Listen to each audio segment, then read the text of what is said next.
So I don't know if you saw it, but it looks like maybe the Kamala Harris campaign, they think that they've got a problem with young men. And so they decided the solution to this, I just saw this a couple days ago when I was reading the news, is to have Tim Walz, the VP candidate, play Madden football online with AOC. And that's how they're going to solve their problems with young men. Now, I saw that I guess Governor Walz said that AOC runs a mean pick six. Which, those of you who know football, like, you don't run a pick six. A pick six is something that happens accidentally on the football field. You run like a spread offense or a West Coast offense. And it got me thinking, they parade Tim Walz around as some kind of a football genius, as a former football coach. And maybe I know more about football than Governor Tim Walz does. And that's appropriate in some ways, because I think that my running mate, Donald J. Trump, knows more about working at McDonald's than Kamala Harris does.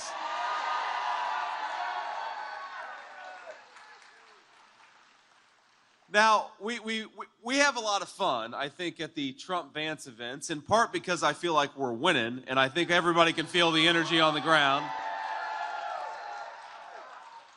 But we also have fun because we all agree in this room that politics is a little absurd from time to time, and sometimes we ought to poke fun at the absurdity of our political process. But you know what's the most absurd thing about American politics in 2024? That a person like Kamala Harris thinks she can actually lead the United States of America. I've never seen anything like it in my life, where when you ask Kamala Harris what she wants to do for the American people, ask specifically, Kamala Harris, how do you plan to fix the inflation that your policies have caused? How do you plan to make it more affordable for our fellow citizens to be able to buy groceries, for example? How are you going to fix the very problems that your policies created? She'll say, well, I grew up in a middle-class family.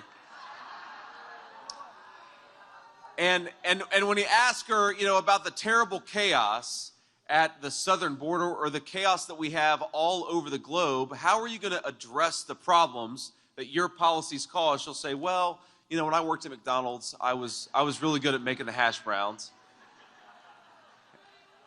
And I don't know if I even buy that she worked there, to the point I just made earlier, but even if she did, what the hell does that have to do with fixing the problems of the American people? And I think in 7 days, the great state of Michigan is going to tell Kamala Harris, we don't want any more of your word salad. We don't want any more of your broken policies. You are fired. Go back to California where you belong. We want a real president who fights for the American